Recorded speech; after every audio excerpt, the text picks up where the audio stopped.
All right. So we continue with the next panel.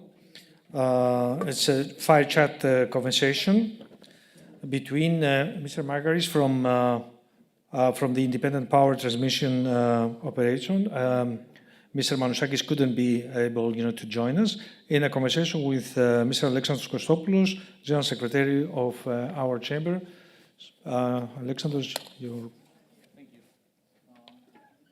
So the good thing is that we are, I think, either the last or one of the last. So we won't keep you that long. The better thing is that we have with us a gentleman representing a company which is in the front of our headlines currently, not only with regard to what we read in the newspapers during that period, but regarding the overall expansion and development that we see during the past years. So welcome to the Thank you. Forum. It's great having you with us. And without further ado, obviously, our audience is very interested in finding more about any developments that you have with this very important project, or at least what we consider as a very important project. I would like, if you agree, to give us a small update, but in my opinion, if you can share with us how these projects that have a rather broader geopolitical interest can also be financially sustainable. Yes, thank you very much, and thank you once more for inviting IPTO here. We are in, let's say, very interesting and challenging period regarding the plan of the international interconnections, not only for Greece, but also in general for Europe. And this is also all, consequence of the current geopolitical situation in Europe, taking into account the Russian war in Ukraine. As you know, and as it's already known, IPTO has a 10-year plan of investment for making it possible for Greece to become an exporter of green energy. And this comes from the data that we currently have in Greece, the fact that we have a lot of renewables power already in operation, much more, many more in development, under development, and the investment interest doesn't stop. Take into account that the Greek consumption and the Greek market is relatively small compared to the potential of production, and I mean production not only onshore but also offshore, which is a new, let's say, business opportunity for renewable investors in Greece. We have been trying to plan how we can make Greece a hub for imports and exports. And that also is not only for Greece to export to the north, but also for countries from the south, like Saudi Arabia, Egypt, which are also very, very much looking corridors to reach to the consumption centers of Europe in order to exploit their renewable overproduction in the south. So we have already developed several interconnection plans, including Italy, which is a new project for 1 gigawatt between Greece and Italy, and we are currently trying to finalize the details of the implementation with our colleagues from Terna, from Italy, which is a project that has already been included in our 10-year plans, and let's say the next step would be actually to start the project in terms of execution. Of course, we have many projects for enhancing our existing interconnections on land with Albania, North Macedonia, Bulgaria, and Turkey. We recently, last year, increased the capacity with Bulgaria, and this plan goes within the European target for integrating the regional market, because in order to have prices that are similar, you need infrastructure, which is the bottleneck right now in Europe. Of course, we have the big project, Great Sea, with Cyprus and Israel. We have Egypt, which is a project currently promoted by Gregi, Kopelouza's group, and we are part of the team to let's say, mature this project. And we are now starting the feasibility study for a new interconnection with Saudi Arabia, in which we are going to study how an interconnection between Saudi Arabia and Greece could move. as you said, these projects are first, and of course, we have the big project with Germany, least but not last, which is a project that we are going to discuss also in the next days within the MEFED conference and with our colleagues from Germany who are coming. The project with Germany is, let's say, the lighthouse in which the idea of making Greece an exporter of green energy becomes a reality. And it's not a Greek, let's say, dream, it's rather a European dream.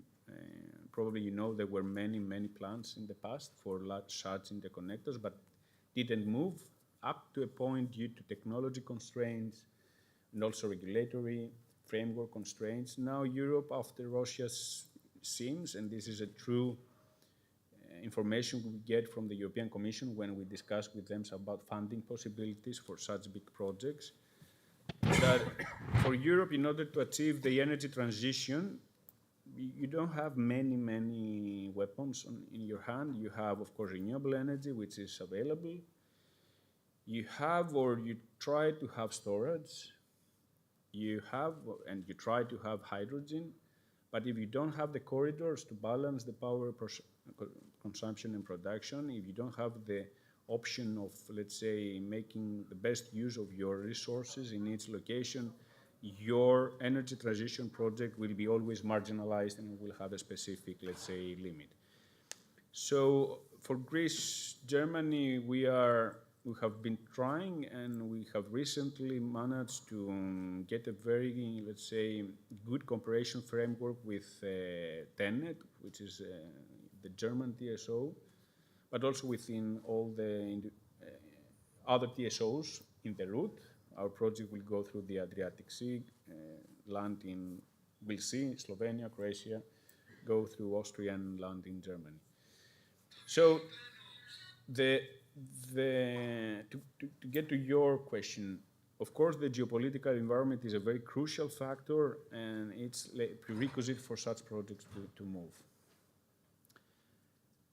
This is why these projects for us are considered European projects, and this is always why we always try to have a European framework for their implementation, for their funding. And we have been working with European institutions all these years, not only for international interconnection, but also for our internal interconnections. And Europe is a big supporter of such a strategy. Now, our neighborhood, of course, is in a bit of a difficult period in the Middle East.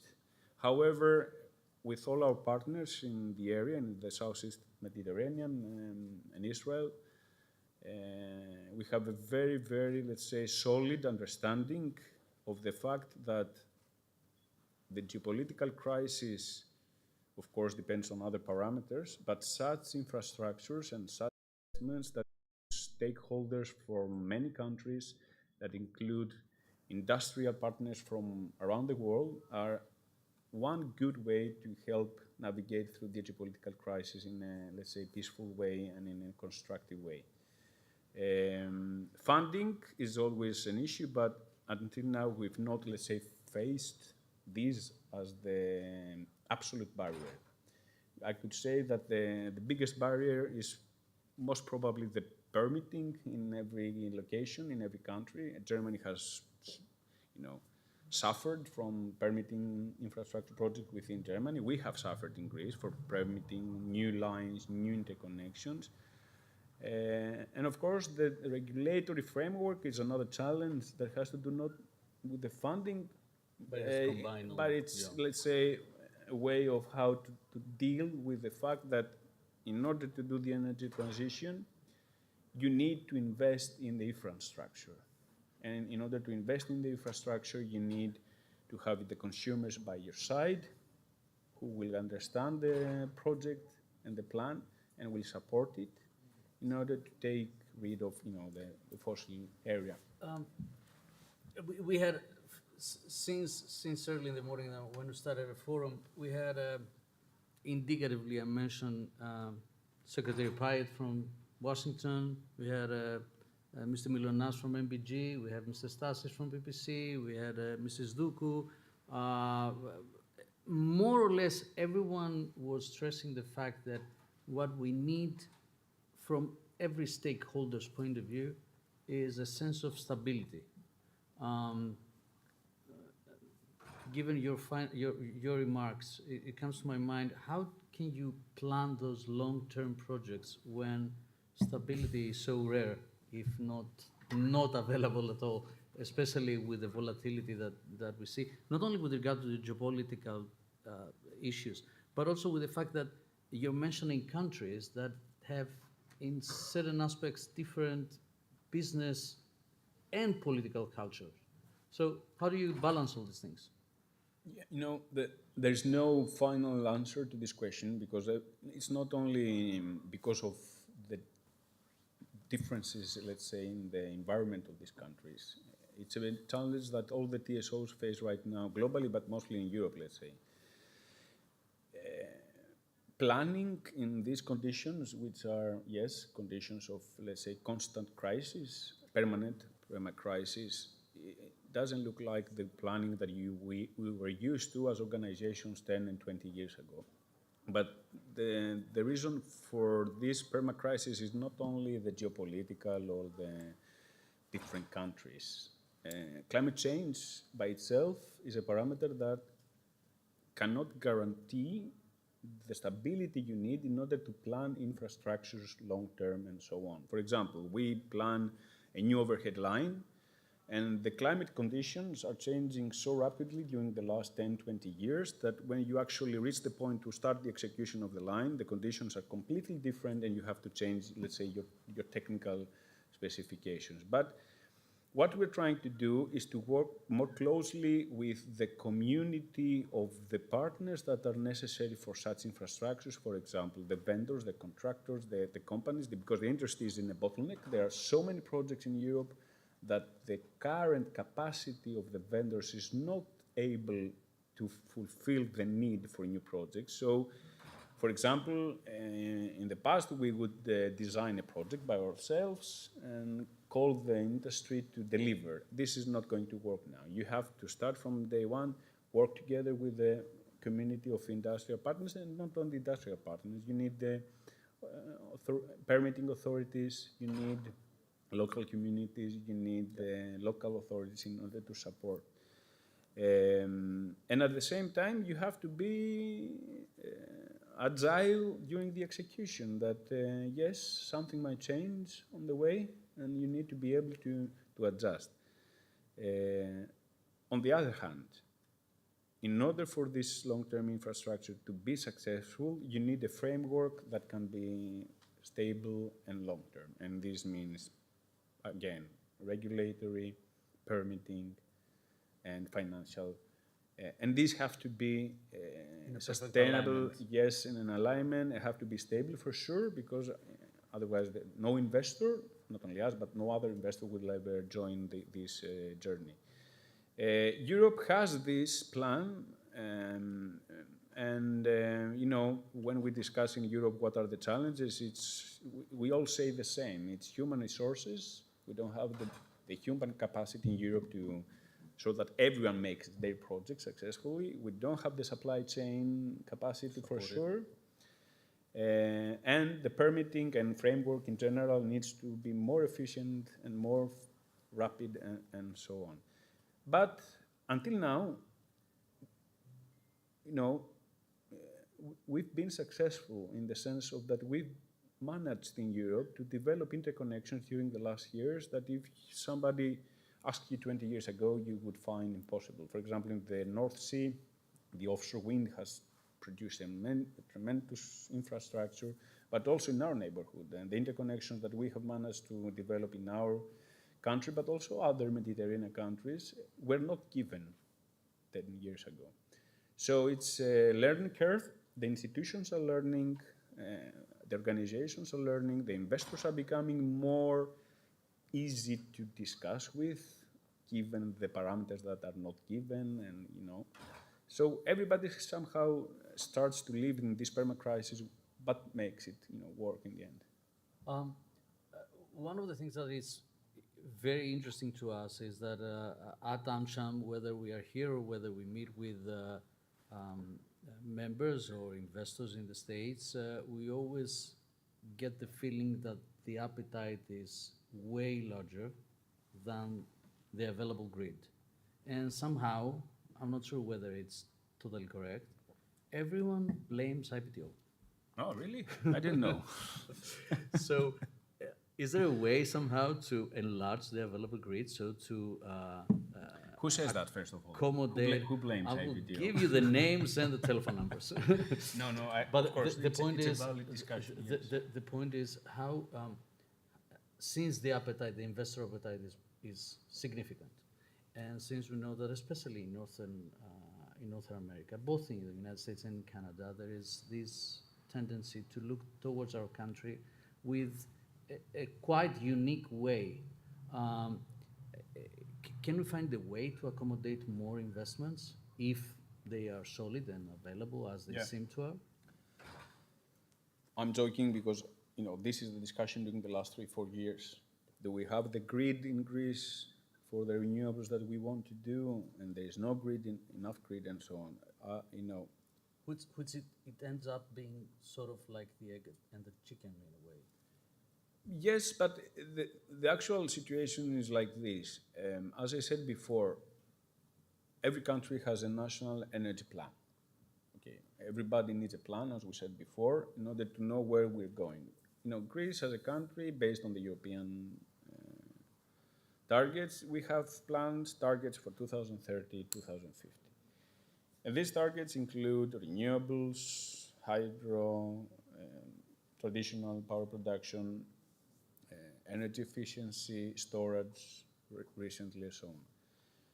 What we've been trying to communicate with the market in order so that all the investors and the community really understand where we are is that the current grid capacity in Greece is more or less able to host around 20 gigawatt, 20 gigawatt. Right now, we have more or less 13 gigawatt of renewables in operation. So what does that mean? It means that for the next 3 to 4 years, if we take into account the speed of including new renewables in the grid, there is no grid issue, serious issue. I'm not talking now locally. Yeah. And what we are doing is, of course, expanding every year the grid with a speed of around, right now, our investment capex reaches 500 million euros per year. So this is actually grid. When you hear the IPTO's investment results in the capex of the year, this is grid, 95%. So the speed of increasing the grid in Greece, is tremendous, taking into account the historical data, but also if we also go in other European countries. And the target is to be able, in 2030, to be able to host around 28 to 30 gigawatt of renewables. And based on our speed, we will be able to host this capacity for sure. The discussion in the market is the opposite, is that, let's say, we have 100 gigawatt of renewables that could be developed. Can we connect 100 gigawatt renewables today? The answer is no. But even if you have an infinite grid, as we say, and you said, okay, whoever wants to build a renewable plant, build it and connect it to the infinite grid. This energy would not have where to go.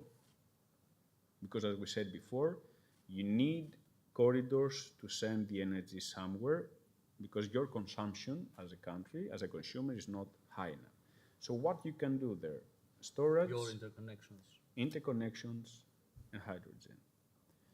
So storage is now in the very first steps, and we are very eager to see how the first storage projects will operate and how they will behave in the market and what will be the benefits that we can take from storage. Because yes, there is part of the solution there. This is why we're trying with Italy and all our north neighbors to accelerate the increase in the interconnections. This is why we try to bypass the Balkan region and go directly to the center of Europe, because the Balkan region is a highly congested area where the grids are not that strong so that we can send them all the power flows that we could have based on these plans. And this is why, although the market is, keeps on asking for grid access, we have to answer to the other end of the equation, which is the consumption and the usage of this energy. It's not that we need only a line from Athens to Thessaloniki, because if we send it here, but it cannot go anywhere, it will be, let's say, abandoned here. And then the discussion about the curtailment starts and what is going on in the market. But very crucial, what is happening now in the renewable energy market in Greece regarding curtailment doesn't have to do with the grid. The renewables power right now, and for the next 2, 3, 4 years, are being curtailed not for grid issues, but because there is not enough consumption. So during the day, when all the solar PV start producing, and if you have or not wind, of course you need some reserve units, thermal units, in order to be able to balance the sudden changes. Then there is a point where your production is much more than the consumption. The trade programs in the interconnections might even give you power at that moment, although you don't need it because of the prices. And then at some point you said, okay, I don't need this energy in order to keep the stability. So we don't face any grid issue at the moment.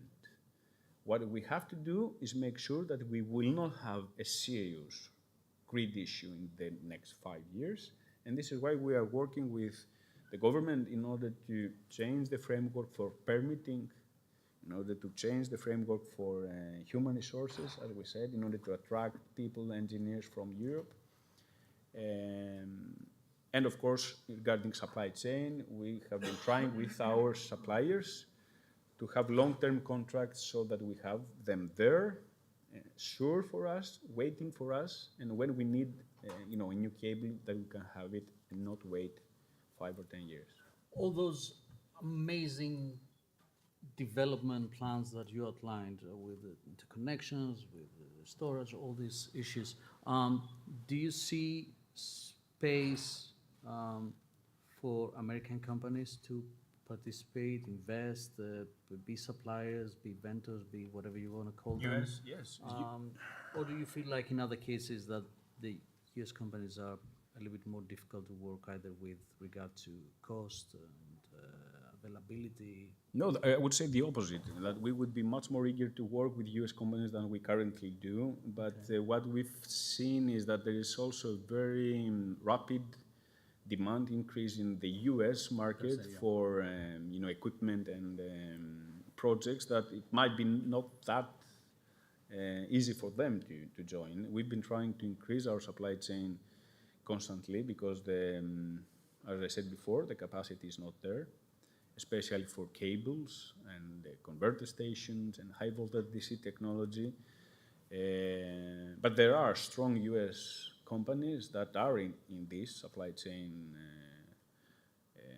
process, and we are working with them fine. But the appetite worldwide is so big that it might be not easy for them to invest in projects in Greece, because right now it's the opposite. What we see is that the European companies are moving to US to build power plants there, to host manufacturing capacity there, because they have to fulfill that demand. It's an open call for all the US companies, because the capacity of the contractors might be, as we discussed, the definite parameter that defines the timeline of the projects. It's not the financing, it's not the regulatory, as we said before. It might be not the permitting, but for sure it's the capacity of the industry to deliver the projects on time, especially in high voltage equipment that is very, let's say, technology specific and high tense. And take accurate. Yeah. Exactly. Although we're almost through, we have discussed with Mr. Manouchakis about a question which I will gladly raise it to you, given that I think you are a bit younger than myself. 8 years ago, when we started this forum at AmCham, many of the things that we see today, we couldn't even imagine them.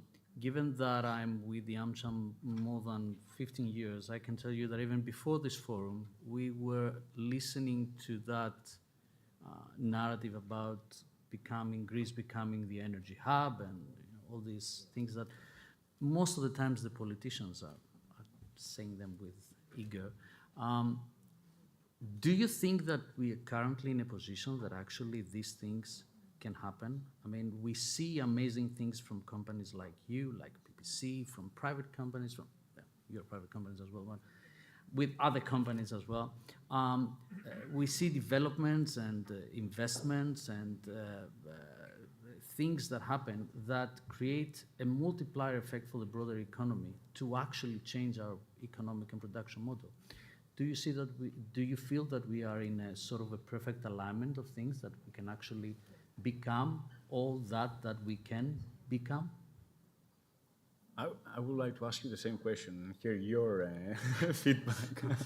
Well, No, but what I can say. My answer is yes. I feel that, although I'm personally pessimist, but I feel that Greece lies in a unique momentum. Yeah. However, I see it as an institutional leader, not as a a key private company that actually makes that thing happen. So this is why I'm interested about your view. Yeah, I would say that when we landed in IPTO in 2017 as a management team, and at that time it was the first time, for example, that we came in first contact with projects like Greece, Cyprus, Israel, and the old project that was called Ilios, I think, project between Greece and Germany, if you remember, a very old discussion during the 2010.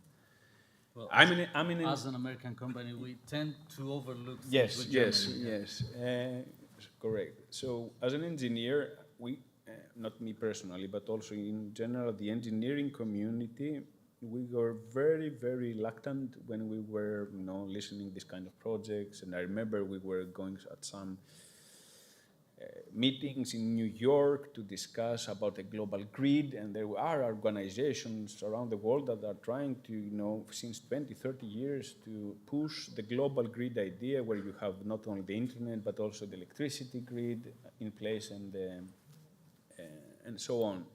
What changed during the last 10, 15 years is there are some factors that make me feel confident and agree with you that yes, Greece is in a momentum where things can actually happen. Technology progress has been amazing because of the many projects that took place during the last years. So the industry itself and the TSOs and the engineering community and the standardization community have made significant progress. So we feel much more safe to invest in projects that 10 years ago we would be very reluctant. And this is by example, not by theory. So, for example, we laid a cable between Crete and Peloponnese, a AC cable in 1,000 meters depth. Before doing that, everybody was a bit skeptic, what is the risk, blah, blah. 5 years ago, the cable companies didn't have tests for cables above 1,000 meters depth. Now they do up to 2,000 to 5,500 meters depth. The high voltage technology, DC special technology, which is the basic technology for large interconnectors. Now we are in the step where multi-terminal links have already been in place around the world, and there is a lot of knowledge built on that. So this is a very crucial factor that projects that until now were considered political have become now actual projects between actual companies that want to invest and want to work on these projects, and we have to live, I think. Actually, because most of the things that you're just discussing, it's similar to what the next panel is. We have an idea, okay? Why don't they join you here and having more conversation about the subjects, okay? Yes, so of course. We welcome. However, we will charge you the double. Mr. Diakakis, I think it would be more, let's say, constructive conversation. Of course. You are, Please join us. you can put us in process. So we'll consolidate the two panels, but it would be a nice conversation. Interconnecting the two panels. Yes, exactly. Καλησπέρα. Καλώς ήρθατε. I don't know who's going to take the lead though, but since Alex has your... So the question stands for you as well. Do you feel that we are in such an alignment that all these things that a few years ago, or many years ago, we were considered them just political announcements or political goodwill thoughts, are actually in a position that can actually happen? And can Greece play that role? First of all, allow me to introduce our speaker. His name is Giorgo Hatzimarkakis. He's the CEO of the organization Hydrogen Europe, which is probably the organization that is fighting the most at the moment to promote hydrogen in Europe. And with an extensive European experience. Yeah, I was about to leave out his political career. Maybe he wants to elaborate, but yes, he does have experience.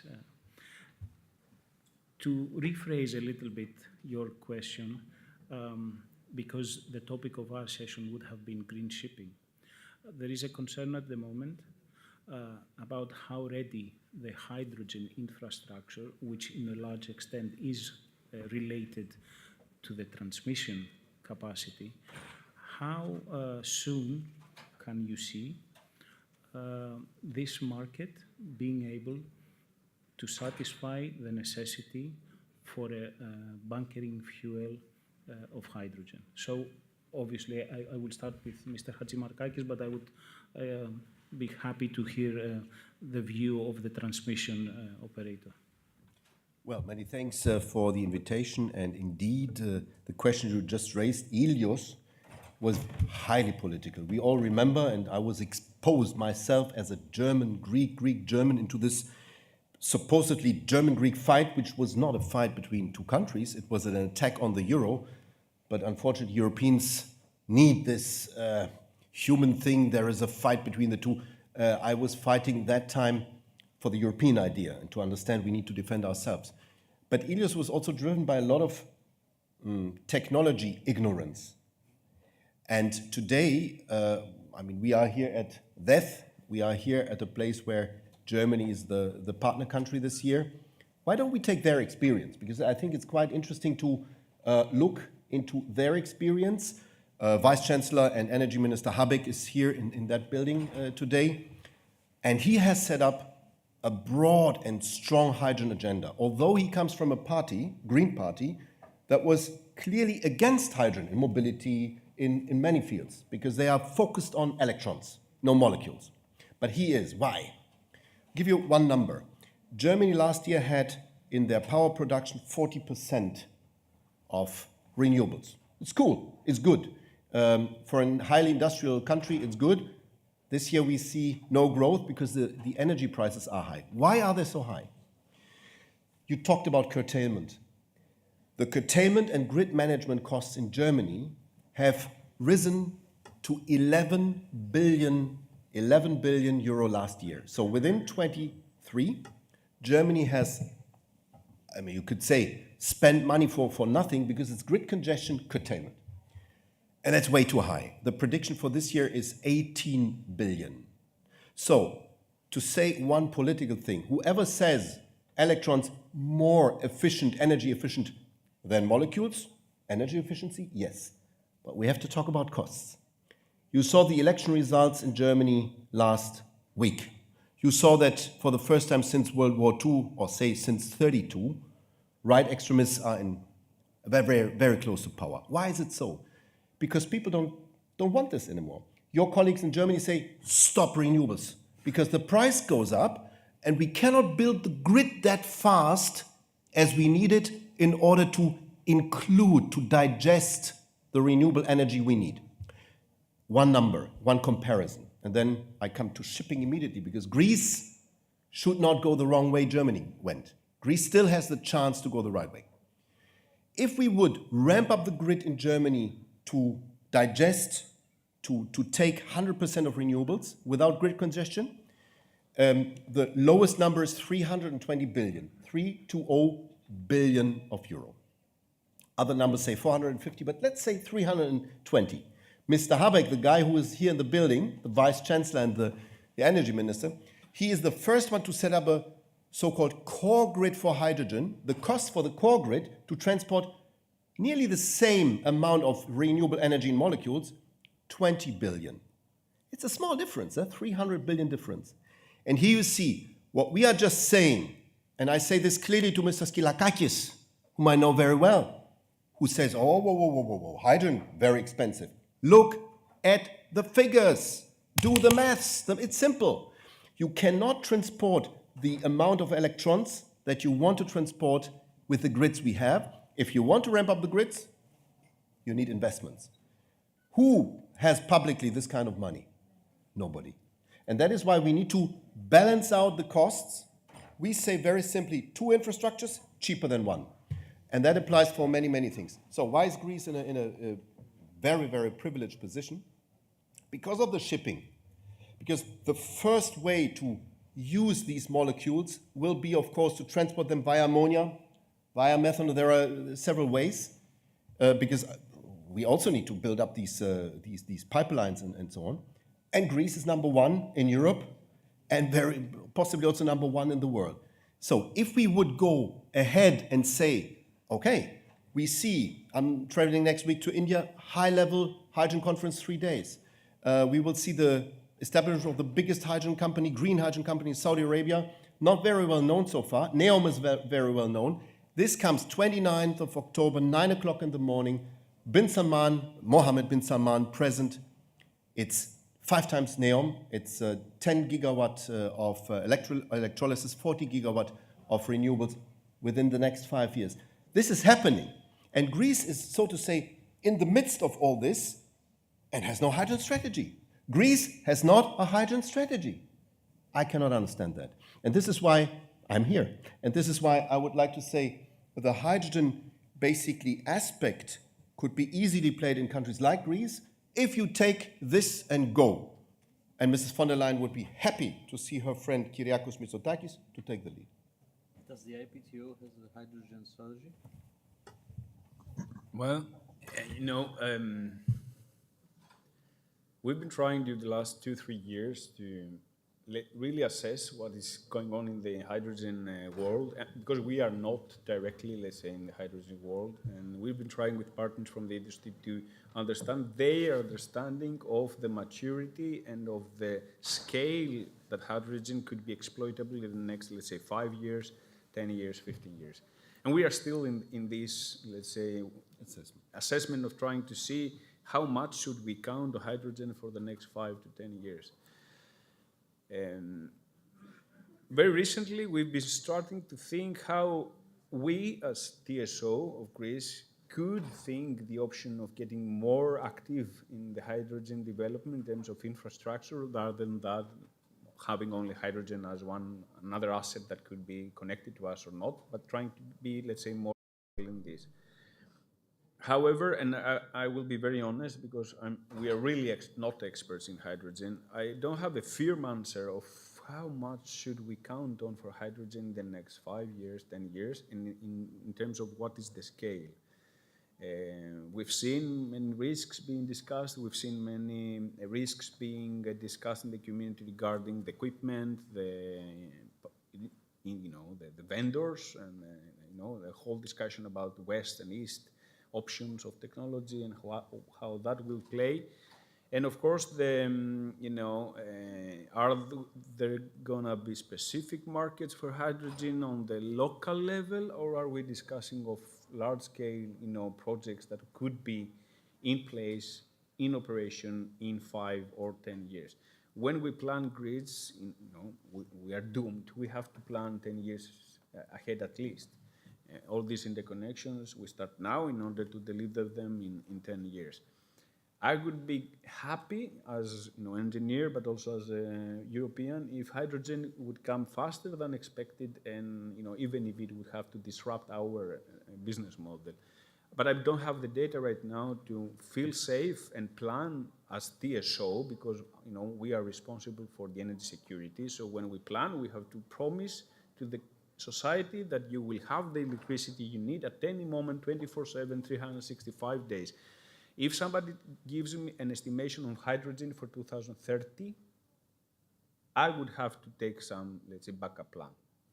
And this is my, let's say, at the moment, assessment of the maturity. And this is, I'm not saying that batteries are more, let's say, necessarily the way for the next 50 years. We also have doubts about the battery technology and, again, the materials and where these materials are coming from and what will happen with the raw materials that you need to build all the battery capacity that you need for your electricity system. And we also don't have an answer in that.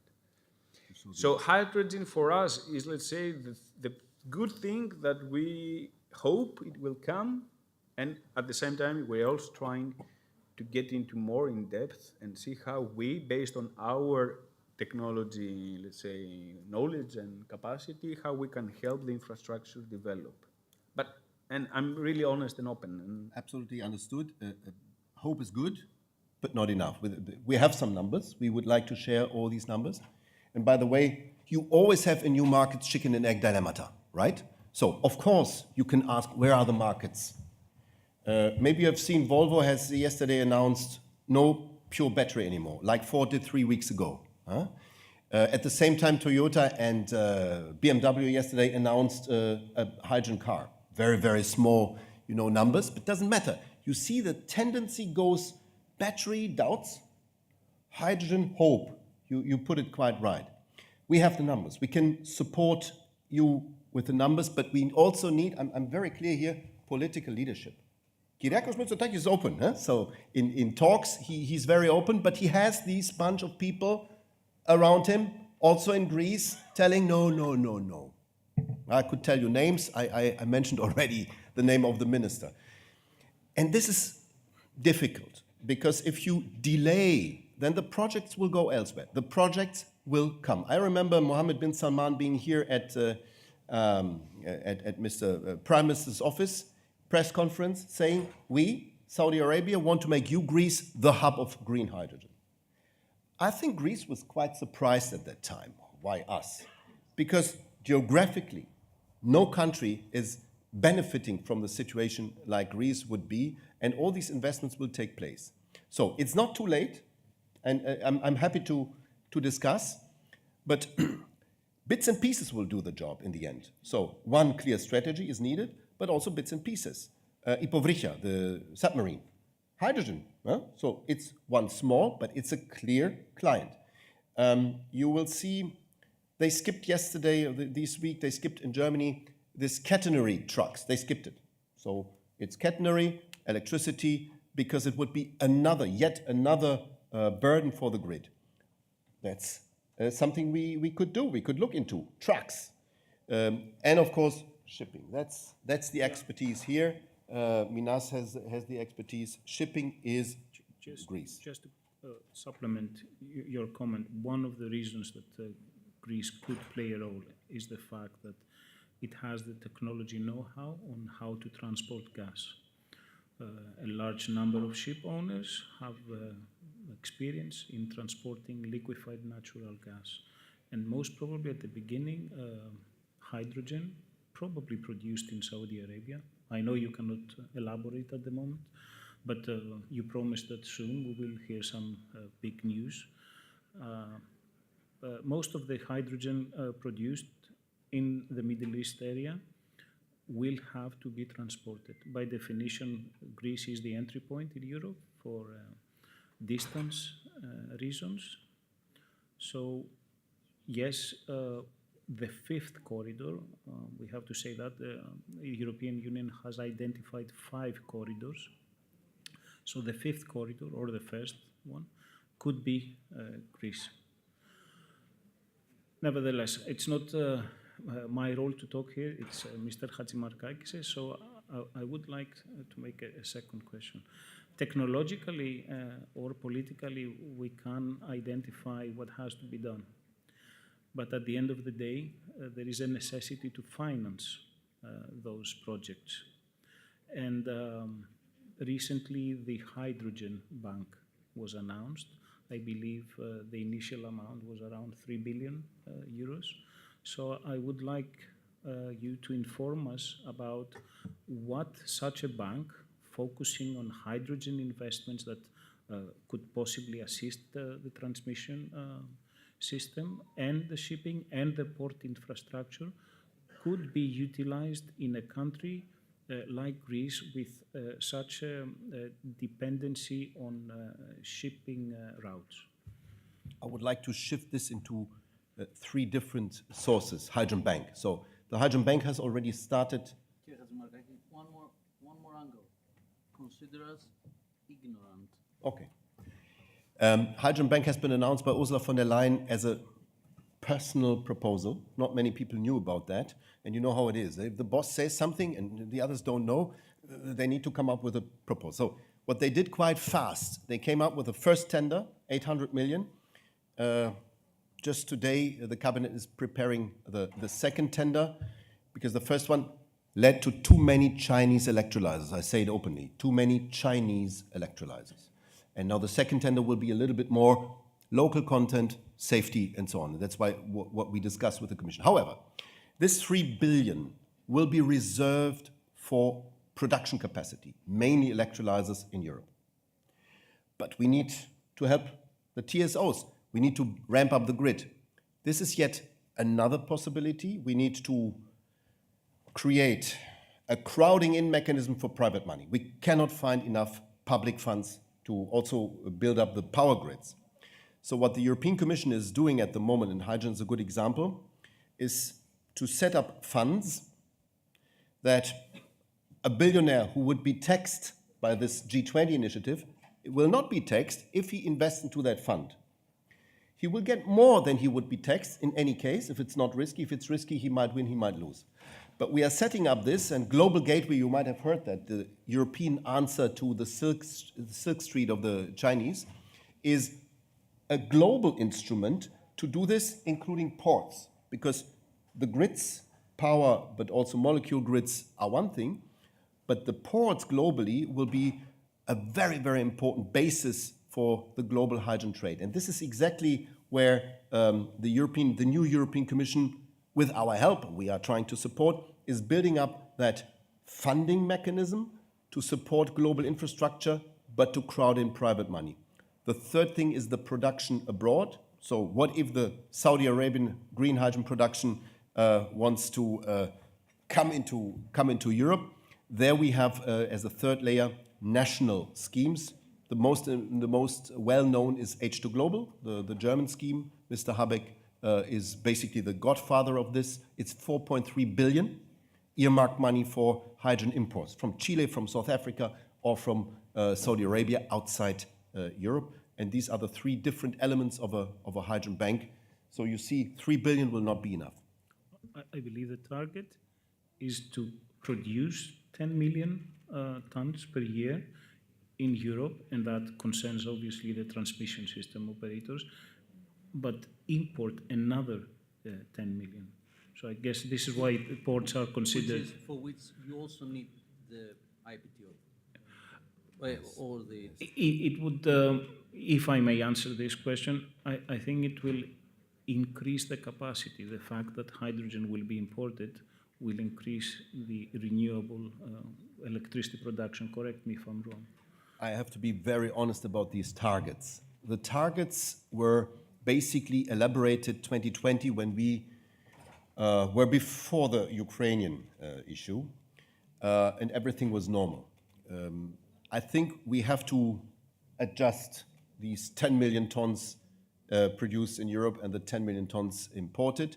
I think the imports will work, given the big and deep pockets that I just mentioned.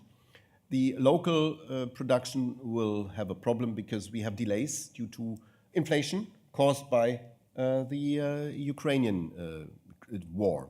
So what I want to say is we shouldn't stick too eagerly on the 10 million tons.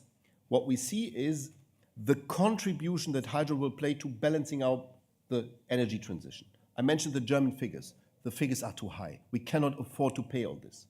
So when we now in the next round look at ACER, ACER is the mechanism that looks about you. I had the honor to be the rapporteur in the European Parliament of ACER. I'm the political godfather of ACER. But if I look at what they do and what they talk, it's mainly electricity. It's mainly electricity. They don't talk about how to connect the two grids. But that's exactly where we have to be very innovative in order to bring down the cost. We call it system integration. How to integrate the systems. And here we need to be more cooperative. I've seen that the electron world knows about the big money they need, and they say, oh, hydrogen is a competitor. We're not a competitor. We are an enabler, bringing the cost down. And many people smile at us, and many people say, how could they be so successful over the last 5 years? Because more and more people understand that enabling is important. And now we need to enable this discussion to come to an end. Okay, but before it comes to an end, you got something like 30 seconds. Going back to what we've heard throughout the day, we have climate crisis, we have the grid systems, we have the regulatory authorities and bureaucracy and the different mindset that exist. We have political leadership or the lack of political leadership. What would you consider the biggest challenge that we have to overcome? 30 seconds, otherwise they will throw us out. You want me to start? No, it's I'm working. What I'm thinking is that the biggest challenge is that for me it's the European capacity of making decisions that will last for years and having a long-term strategy. And when I say European strategy, I mean that all the institutions, like local governments, regulators, DSOs, banks, institutions, funding institutions, but also supply chain vendors, can have a real, concrete strategy which also gives the means to implement this strategy. Because if you have only targets, but you don't ensure that you have the actual material instruments to do that, we are going to lose time. And if we lose time, then of course cost will be higher and the risks will be higher and we will delay and the energy transition will never take place and the consequences will be much, much bigger.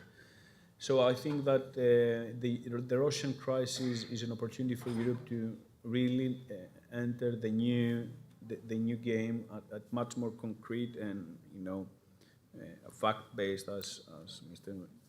Speaker said.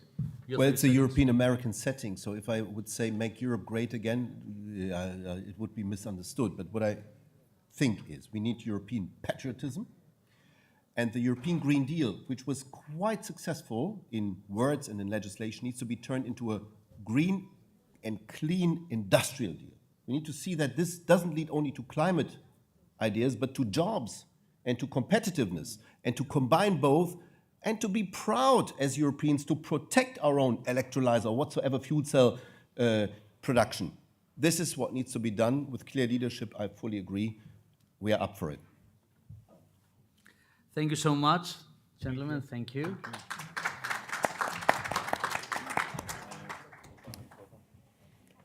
Orthin.